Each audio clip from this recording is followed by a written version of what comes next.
Nobody tells you that you can buy a house without a bank, without perfect credit, and sometimes without even a down payment, but people are doing it every single day.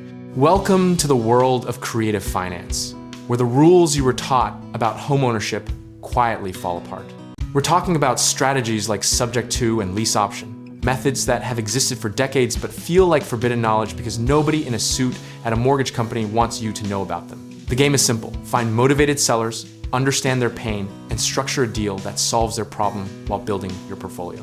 Here's the catalyst that makes this whole thing work.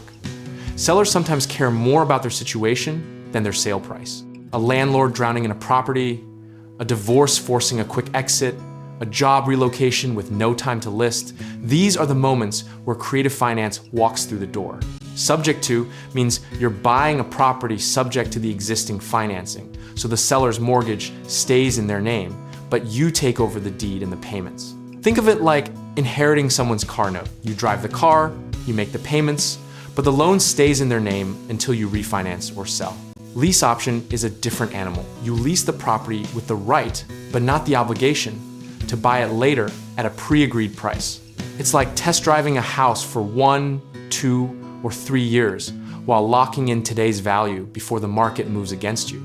Now, a year ago, everyone thought interest rates would come back down and traditional financing would be accessible again, spoiler alert. That optimism aged about as well as a used car salesman's handshake. Creative finance stopped being a niche workaround and started becoming a genuine strategy for serious investors navigating a market where a 30-year mortgage can come with an 8% rate. History shows us that every time traditional credit tightens, creative deal structures explode in popularity.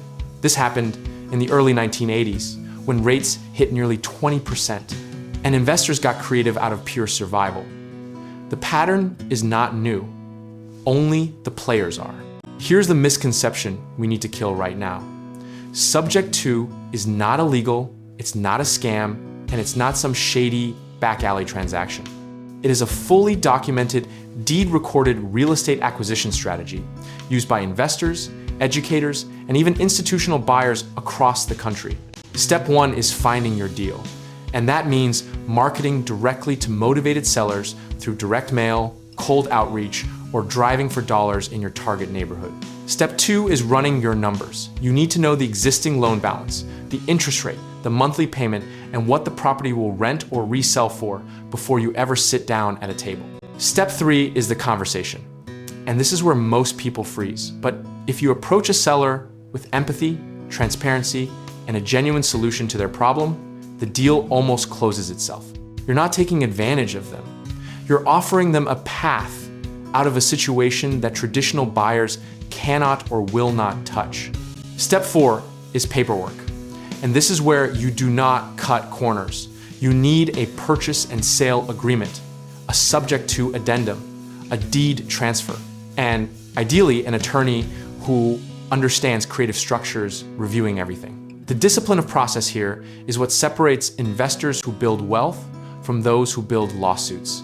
Risk is real, and we'd be lying to you if we pretended otherwise. The due on sale clause in most mortgages technically allows a lender to call the loan due if ownership transfers, though in practice this is rarely triggered on performing loans.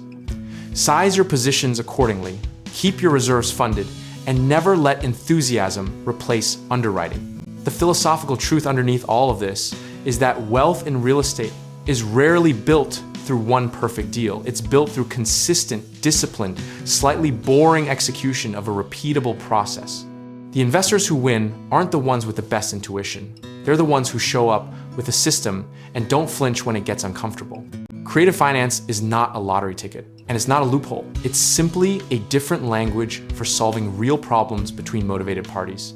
And once you learn to speak it, you'll see opportunities in properties that everyone else walks past.